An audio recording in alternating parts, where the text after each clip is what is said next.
Assalamualaikum warahmatullahi wabarakatuh. Kami dari kelompok 8 Perencanaan Pengajaran melakukan observasi di SMA Negeri 36 Jakarta dengan hasil modul ajar di SMA Negeri 36 Jakarta. Boleh di next?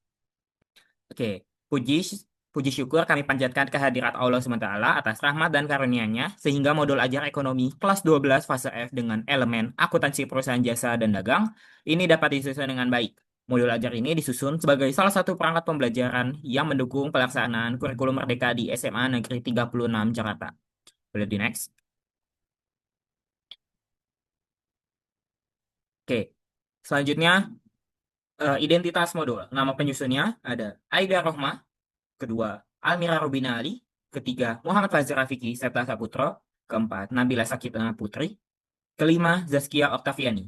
Dengan institusinya SMA Negeri 36 Jakarta dengan fase F pada kelas 12 dan di semester ganjil dengan judul modul Ekonomi dan elemennya Akuntansi Perusahaan Jasa dan Dagang dengan alokasi waktu 56 JP per semester dengan per 1 JP-nya 45 menit dengan jumlah pertemuan 18 pertemuan. Selanjutnya ada kompetensi awalnya. Peserta didik telah memiliki pemahaman dasar mengenai konsep dan persamaan dasar akuntansi serta karakteristik perusahaan jasa dan perusahaan dagang. Selain itu, peserta didik mampu mengidentifikasi bukti transaksi, mengklasifikasikan akun, membedakan jenis transaksi, dan melakukan pencatatan transaksi sederhana. Pemahaman konseptual dan prosedural tersebut menjadi landasan bagi peserta didik untuk mempelajari siklus akuntansi perusahaan jasa dan perusahaan dagang, mulai dari pencatatan transaksi, pengiktisiran, penyesuaian, hingga penyusunan laporan keuangan secara sistematis. Untuk dimensi profil kelulusannya, ada kewarganegaraan, penalaran kritis, kolaborasi, dan kemandirian. Selanjutnya akan dijelaskan oleh rekan saya.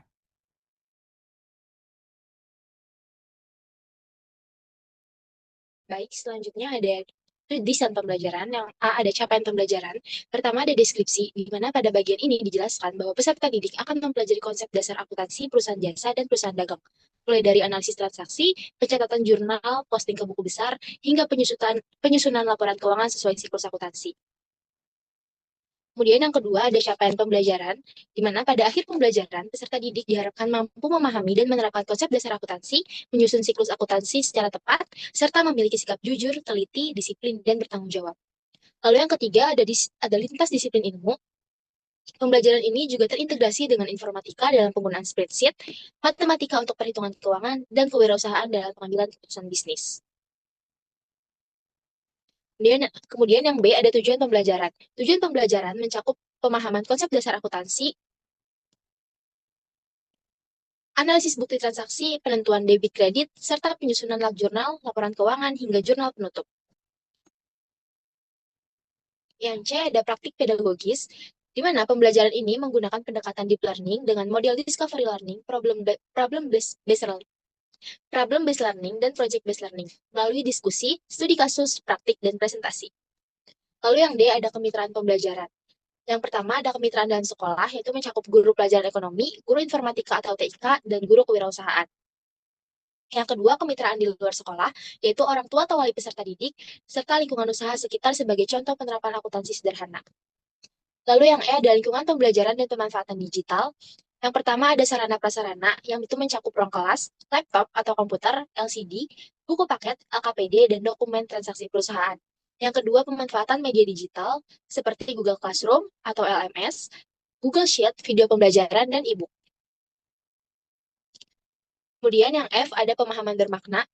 Melalui pembelajaran ini, peserta didik diharapkan memahami pentingnya akuntansi sebagai dasar pengambilan keputusan dan mampu menyusun laporan keuangan secara sistematis. Dan yang G, ada pertanyaan pemantik. Yang pertama, mengapa perusahaan perlu menyusun laporan keuangan? Kedua, apa perbedaan utama perusahaan jasa dan perusahaan dagang? Ketiga, apa yang akan terjadi jika transaksi perusahaan tidak dicatat dengan baik? Yang keempat, mengapa ketelitian dan kejujuran sangat penting dalam akuntansi? Dan yang kelima, bagaimana teknologi digital membantu pekerjaan akuntan di masa sekarang?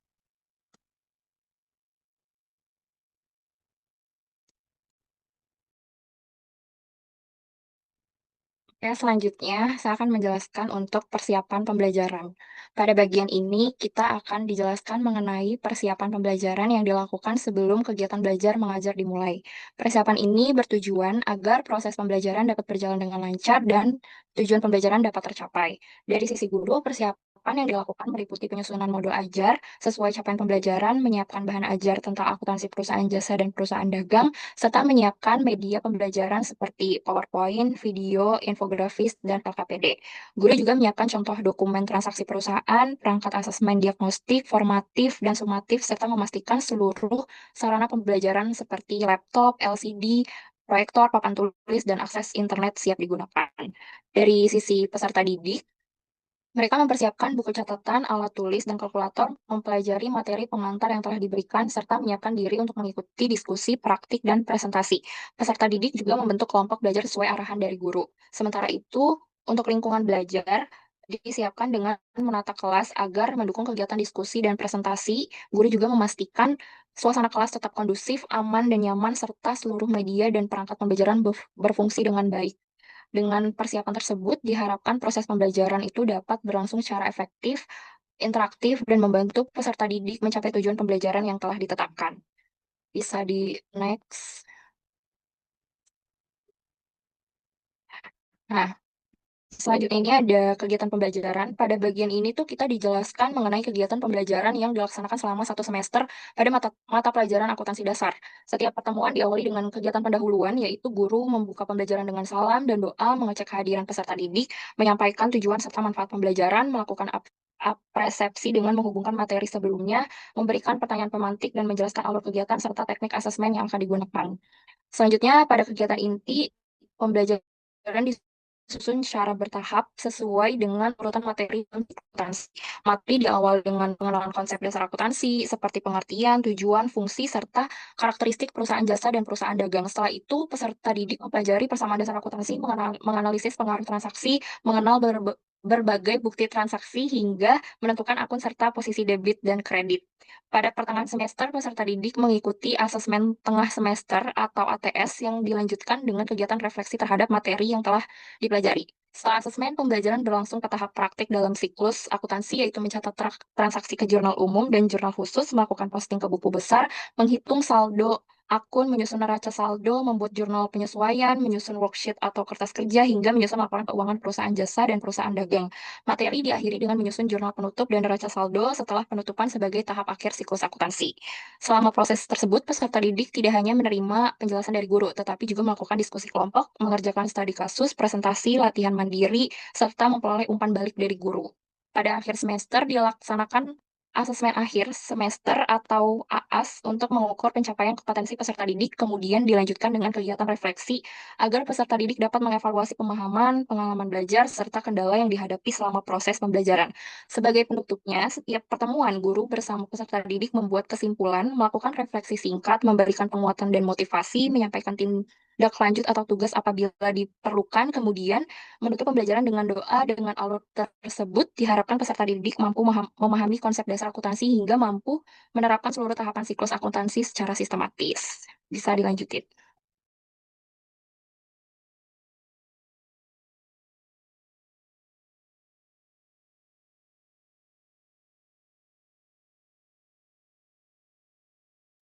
Oke, baik.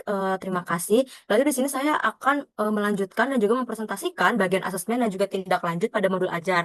Nah, yang pertama itu ada asesmen diagnostik, yang dimana asesmen itu tuh merupakan asesmen yang dilakukan sebelum proses pembelajaran dimulai. Jadi tujuannya itu untuk mengetahui bagaimana kesiapan belajar para peserta didik, kemampuan awal, dan juga pemahaman mereka mengenai konsep dasar akuntansi sebelum memasuki materi inti.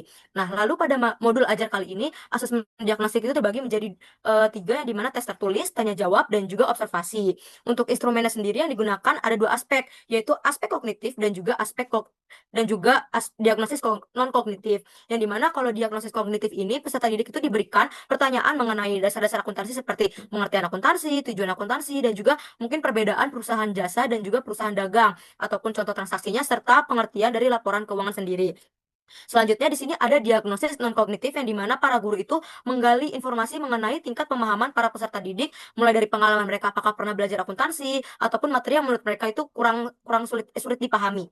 Nah, dari hasil asesmen diagnostik ini kemudian digunakan dasar dalam menentukan strategi pembelajaran yang disesuaikan dengan kebutuhan para peserta didik, sehingga para peserta didik itu yang telah memiliki pemahaman awal yang baik dan juga bisa digunakan sebagai tutor sebaya kepada teman-teman yang mungkin kurang paham dengan materinya. Jadi mungkin itu saja dari asesmen diagnostik. Yang kedua di sini ada asesmen formatif yang dimana dilakukan selama proses pembelajaran dengan proses pembelajaran berlangsung dengan bertujuan memantau perkembangan dari pemahaman para peserta didik sekaligus memberikan umpan balik agar proses pembelajaran itu bisa terus diperbaiki. Terus abis itu ada bentuk asesmen yang digunakan meliputi penugasan individu, penugasan kelompok, LKPD ataupun LAPD dan juga diskusi dan presentasi. Untuk instrumen penilaian sendiri itu mencakup kemampuan para peserta didik dalam mengidentifikasi karakteristik-karakteristik perusahaan jasa dan juga dagang, menganalisis transaksi, berdasarkan bukti transaksi, menentukan akun yang terpengaruh sehingga menyusun jurnal umum sehingga para siswa itu bisa menyelesaikan studi-studi kasus yang sederhana mengenai siklus akuntansi. Apabila peserta didik ini telah mencapai tujuan dari pembelajaran tersebut, para pendidik akan memberikan penguatan dan juga soal-soal atau latihan dengan tingkat kesulitan yang lebih tinggi dibanding sebelumnya. Sebaliknya, jika para peserta didik ini belum mencapai tujuan pembelajaran, maka akan diberikan ataupun memperoleh bimbingan tambahan oleh latihan soal sesuai materi yang belum dikuasai. Oke, selanjutnya di sini ada asesmen yang ketiga yaitu asesmen sumatif yang dimana asesmen ini tuh dilakukan setelah seluruh materi pembelajaran itu selesai dilakukan. Tujuannya untuk mengukur ketercapaian tujuan pembelajaran secara menyeluruh. Untuk pada modul ini asesmen sumatif itu dilakukan dalam bentuk tes tertulis ataupun studi kasus. Untuk materi yang diukur ini seperti mengikuti konsep dasar akuntansi, karakteristik perusahaan jasa dan juga perusahaan dagang, analisis transaksi, penyusunan jurnal umum, buku besar, neraca saldo, hingga belajar menyusun laporan keuangan sederhana. Jadi hasil asesmen sumatif ini menjadi dasar dalam menentukan apakah peserta didik itu telah mencapai KKTP ataupun masih memerlukan program-program seperti remedial. Oke, di sini ada remedial pengayaan yang dimana sebagai tindak lanjut dari hasil asesmen yang sebelum sudah saya jelaskan. Jadi di modul ajar ini menyediakan dua bentuk layanan pembelajaran, yaitu remedial dan juga pengayaan. Yang dimana program remedial ini diberikan kepada para peserta didik yang belum mencapai angka-angka di KKTP sendiri. Untuk bentuk kegiatannya itu pengulangan materi oleh para guru, penugasan merangkum materi ataupun latihan-latihan soal yang latihan-latihan soal sesuai indikator yang belum tercapai ataupun melakukan asesmen ulang.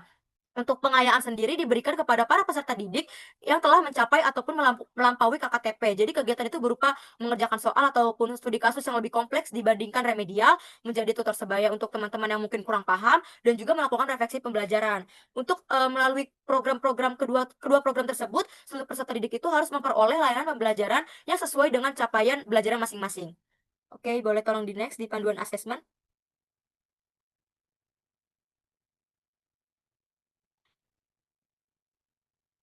Ke atas lagi tolong. Untuk panduan asesmen sendiri itu berfungsi sebagai acuan untuk para pendidik dalam melaksanakan proses penilaian secara sistematis. Jadi pada modul ajar ini sistem asesmen diagnostik itu digunakan untuk mengetahui kondisi awal para peserta didik. Untuk asesmen formatif sendiri digunakan untuk memantau perkembangan belajar selama proses berlangsung. Sedangkan untuk asesmen sumatif digunakan untuk mengukur ketercapaian tujuan pembelajaran apakah sudah tercapai atau belum. Dengan adanya panduan asesmen, guru dapat menentukan strategi pembelajaran dan juga memberikan pengayaan. Oke, boleh tolong di next. Oke, selanjutnya akan dijelaskan oleh rekan saya. Selanjutnya ada refleksi siswa dan guru. Pada bagian akhir pembelajaran ini terdapat kegiatan yang tidak kalah penting, yaitu refleksi. Refleksi ini tuh dilakukan baik oleh peserta didik maupun oleh guru sebagai bentuk evaluasi terhadap proses pembelajaran yang telah berlangsung. Pertama, refleksi peserta didik. Melalui kegiatan ini, peserta didik tuh diajak untuk menilai sejauh mana pemahaman dan keterampilan yang telah mereka peroleh setelah pembelajaran materi akuntansi. Refleksi bukan sekedar untuk mengukur nilai, tetapi juga membantu peserta didik menyadari kelebihan, kekurangan, serta langkah yang perlu dilakukan untuk meningkatkan kemampuan mereka. Beberapa pertanyaan refleksi yang dapat dijawab oleh peserta didik antara lain, yang pertama itu, apakah saya sudah memahami perbedaan perusahaan jasa dan perusahaan dagang? Yang kedua, apakah saya mampu mengidentifikasi dan menganalisis transaksi keuangan dengan benar? Yang ketiga, bagian dari siklus akuntansi apa yang masih perlu saya pelajari lebih lanjut? Yang keempat, bagaimana kontribusi saya selama diskusi dan praktek kelompok? Dan yang terakhir, apa yang akan saya lakukan untuk meningkatkan pemahaman pada materi berikutnya? Melalui pertanyaan-pertanyaan tersebut, diharapkan peserta didik dapat lebih mengenali perkembangan belajarnya dan termotivasi untuk terus memperbaiki diri. Selanjutnya adalah refleksi guru. Setelah proses pembelajaran selesai, guru juga melakukan evaluasi terhadap pelaksanaan pembelajaran. Guru menilai apakah tujuan pembelajaran telah tercapai, apakah metode dan media yang digunakan sudah efektif, bagaimana tingkat keaktifan peserta didik, serta bagaimana hasil asesmen yang telah diperoleh. Selain itu, guru juga mengidentifikasi berbagai kendala yang muncul selama pembelajaran, baik yang berkaitan dengan pemahaman konsep, keterampilan praktik, maupun pengelolaan kelas. Hasil refleksi tersebut kemudian menjadi dasar dalam menyusun tindak lanjut pembelajaran. Bagi peserta didik yang belum mencapai tujuan pembelajaran, akan diberikan kegiatan remedial agar mereka dapat memahami materi dengan lebih baik. Sementara itu, peserta didik yang telah mencapai atau bahkan melampaui target pembelajaran akan memperoleh kegiatan pengayaan untuk mengembangkan kemampuan mereka lebih lanjut. Terakhir, guru juga melakukan perbaikan terhadap strategi pembelajaran, media yang digunakan, maupun pendekatan yang diterapkan. Tujuannya ini adalah agar proses pembelajaran akuntansi pada pertemuan berikutnya dapat berlangsung lebih efektif, lebih menarik, serta semakin sesuai dengan kebutuhan peserta didik kelas 12 fase F. Dengan adanya refleksi, peserta didik maupun guru, proses pembelajaran tidak berhenti hanya pada penyampaian materi, tetapi terus mengalami evaluasi dan perbaikan sehingga kualitas pembelajaran dapat meningkatkan dari waktu ke waktu. Bisa dilanjut oleh rekan saya.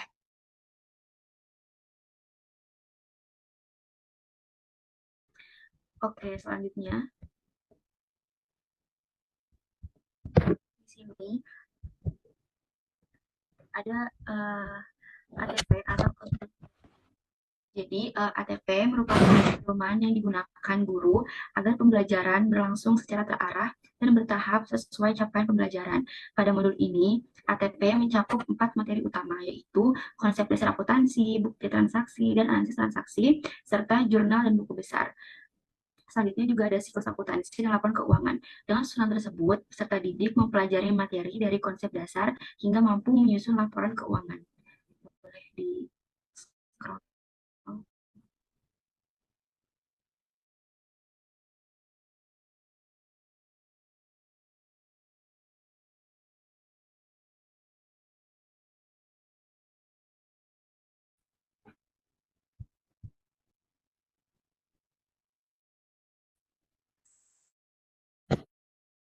Scroll ke bawah sedikit.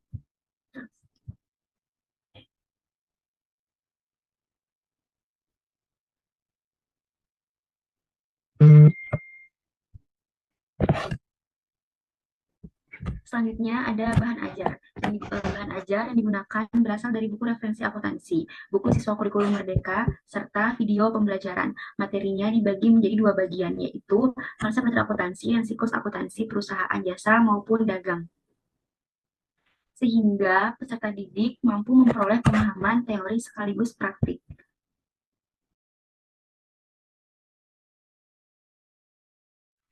Terus ke bawah lagi. Terus.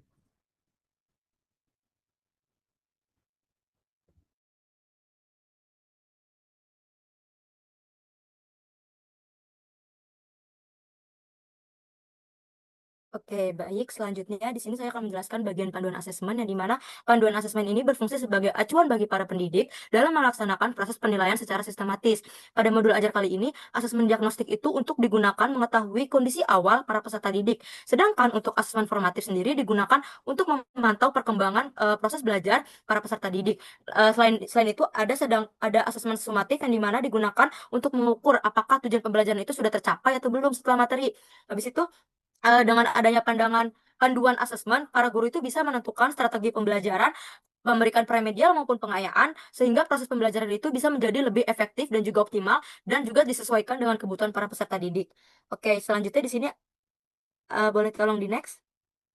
Untuk KKTP sendiri itu ada 18 pertemuan yang dimana KKM di SMA Negeri 36 Jakarta itu sebesar 75. Untuk dari elemen-elemen tersebut ada 18 sesuai dengan materi pertemuan di SMA Negeri 36 Jakarta. Lalu untuk penilaian itu terbagi menjadi 3, ada kompleksitas, daya dukung, dan juga intek. Oke, boleh tolong di next. Boleh tolong di next lagi. Oke, sudah. Selanjutnya akan dijelaskan oleh rekan saya. Selanjutnya ada bahan ajar. Bahan ajar ini digunakan atau berasal dari buku referensi akuntansi, buku siswa kurikulum merdeka, serta video pembelajaran. Materinya dibagi menjadi 2 bagian, yaitu konsep dasar akuntansi dan siklus akuntansi perusahaan jasa maupun dagang, sehingga peserta didik memperoleh pemahaman teori sekaligus praktik. Boleh di next terus ke bawah.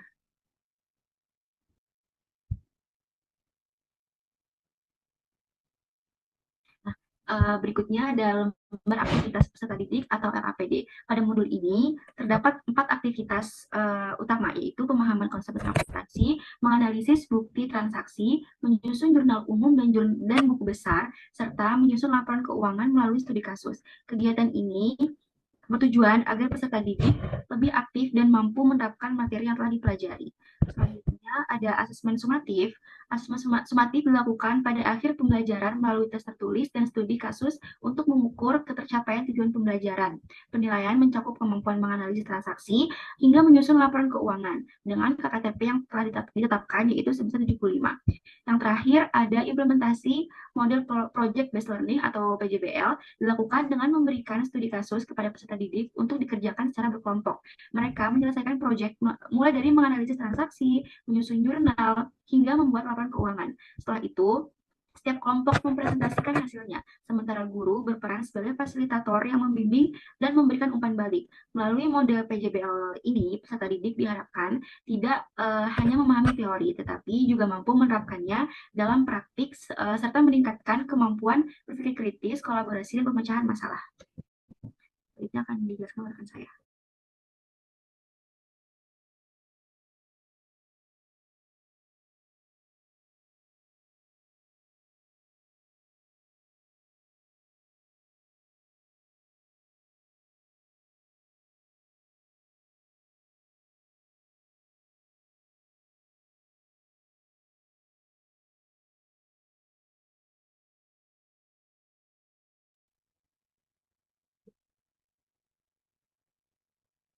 Oke, baik, terima kasih. Selanjutnya mungkin di sini kita akan membahas tentang LKPD ya. Boleh tolong operator dialihkan ke share screen LKPD. Terima kasih.